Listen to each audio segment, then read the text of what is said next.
you know, putting up with being called a weirdo or a crazy man, you know, stuff like that. Which I guess as an actor, there's a certain amount of, right? I mean, I'm not the only fucking crazy actor out there, right? So I'm in some company, not totally ostracized as a weirdo, a stranger.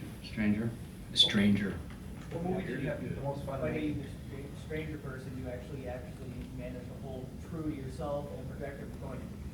There's times to be the public figure. There's times to be, hey, you know what? All you guys who are watching me. Thanks. No, yeah, thank you. Thanks, man. It's a struggle, you know. I try. Sometimes you do it at the wrong moment, and but for the most part, you know, I think just being sort of true to yourself is a good thing. And that's why I like coming to these Comic-Cons where people are a little bit different, you know, let's admit it. I mean, the Comic-Con people are a little bit left of center or right of center than you know, your typical average sort of American, but in a wonderful way. In a wonderful way, you know. I think that America's a lot, very much about the maverick. What were you going to ask? What movie did you have the most fun making? Well, I mean, it would have to be 61, where I got to play baseball every day and film a movie. That was a great fun. Deep Blue Sea was really hard because we were wet for 5 months. I still get a rash on my face from making this movie in this tank. I think it was the largest tank. We swear they built the tank to shoot the Titanic film, so it was the largest water tank in the world. And they had filters running through it, and it was seawater that they were pumping in from Baja. But it was, they just didn't have filters big enough for this tank. So I think a few of us got these crazy rashes, and I still have to take medicine, rub some medicine on every once in a while, and I sort of get this crazy rash. So that's Deep Blue Sea. That wasn't fun. I had a great time on the Punisher, but that was a lot of working out. It was a lot of work twice a day. It was working out, and but that was rewarding. You know, it felt good. Yeah. Yeah, sure. HBO series, you think ever coming back? How is that just?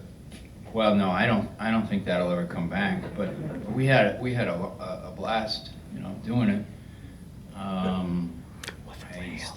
My fondest memories of Hung are just sort of like a fast forward replay in my mind of just all the naked women that I was filming with. You know, it's just on a daily basis, and sometimes you can play it really fast in your mind and get a kick out of that. After your role in The Mist, did you become more or less or the same with Stephen King? Well, I certainly, like most people, a huge Stephen King fan. I don't think it affected me one way or the other because I was already a big Stephen King fan. For me, it was Creepshow. You know, that really turned me on.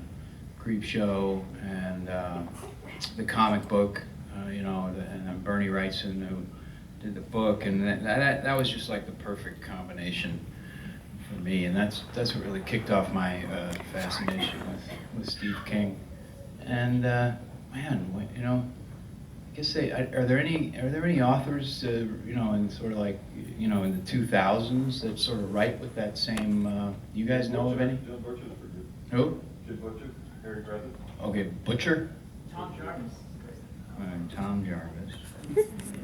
And then what's his name? Jim Butcher. Like a. Harry Dresden Bible. All right. There's 15 of them. Wow, Jesus Christ.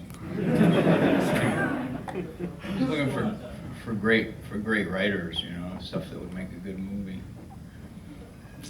Yeah. Do you still keep in touch with any of the cast and crew of Dirty Laundry? Well, sure. You know, I brought that concept that I had to Phil Joannou and asked him if he'd wanted to jump on board and direct it, and then I found Chad St. John, who I had recently read a terrific script, and asked him if he wanted to turn this idea into a shootable screenplay. And Adi Shankar, he was interested in some Maverick type stuff. I know he wanted, so I got him. And I keep in touch with all those guys. They're all great. Me and Phil are working on something. We'd like to try to bring, maybe as a mini-series, out over to a couple of things, just sort of like in the same world as the short film that we did, like that sort of, you know, realistic, gritty kind of Phil Joannou type, you know, State of Grace, you know, kind of world. So we're working on something like that. It'll be fun. Yeah. That's all right. You can yell. Can you tell us how you got involved with Arrested Development? And do you still want your kids back? My kids are back, thank God. You know, yeah. I'm never letting them go again. They just called me up and said, "Hey, do you want to play yourself in Arrested Development?" And I said, "Sure." Sounds great. You know, so cut. I think it was like 1 or 2. I don't forget, but it wasn't very long. Shot. It's gonna haunt me forever. Yeah. What was your fondest memory of playing Terminator? You call it Punisher. Yeah. Terminator. Wow. It's celebrity aphasia. I get that too. The fondest memory of the, well, you know, we shot that thing in Florida, and every day it would rain at 4 o'clock. So if we were shooting outside, then we'd have to sort of shut down. And I just remember hanging out in the rain, watching the lightning. I love that time of day. Every day, like clockwork, around 4 o'clock, the lightning would come and it would rain for about a half an hour. I also liked the time that I stabbed Kevin Nash for real in the chest. That was great. You know, I guess the prop guy forgot to switch out the dummy knife for the retractable knife for the regular knife, and it was the first take, and I just came at him and fucking stabbed him. Yeah, you know, and it really went in. I mean, he had to get stitches and everything. It was bad. It felt so bad. And then Kevin Nash is like the nicest guy in the world, you know. He's like, "Oh, don't worry about it. He's got a knife sticking out of his chest." I'm like, "Oh, man, it's cool, man. It's totally cool." "No, it's cool." I'm like, "Fuck, you're gonna kill me."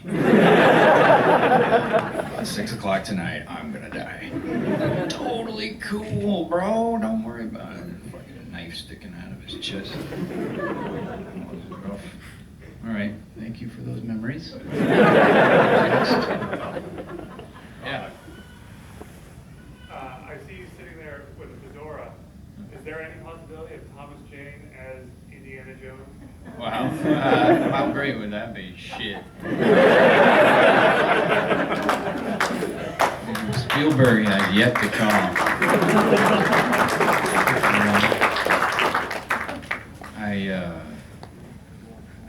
Harrison Ford is one of my favorite guys. Always has been. Yeah, Blade Runner is my favorite film. Yeah. You know? And if I had to pick one, like if we were like had to jump out of an airplane like now and just grab one movie, it would be Blade Runner, for sure. I'm playing. I don't know if you guys know the books called The Expanse. Does anybody know these sci-fi books? They're called The Expanse. Somebody? Yeah, a couple people. Yeah, they're really terrific books. They have quite a following in the sci-fi world. Obviously, not right here, but really big. And I'm playing Detective Miller in this show, and they spent a lot of money on it. They're gonna make it look terrific. It comes out in December, and it's called The Expanse. So I play a detective on an asteroid. Well, I think it's Ceres. You know, so they colonize Ceres and they build this city in the middle of inside Ceres, and it's very crowded and it's sort of like a wild. It's a messed up town, you know, because they're way out in the middle of nowhere. So they kind of run things their own way out there. And I play a detective who works on series. Or and gets Outlander. involved with this case of a missing girl, and that sort of takes Outlander. it takes him, you know, and basically gets him involved with some plot to blow up the solar system. It's very cool, interesting. But I had a lot of fun doing that. And the guy in the book, Detective Miller, wears a fedora. So I had a lot of fun, you know, making that. Yeah. Yep. Who has been your favorite character to play as? Okay. Say it again. Who has been your favorite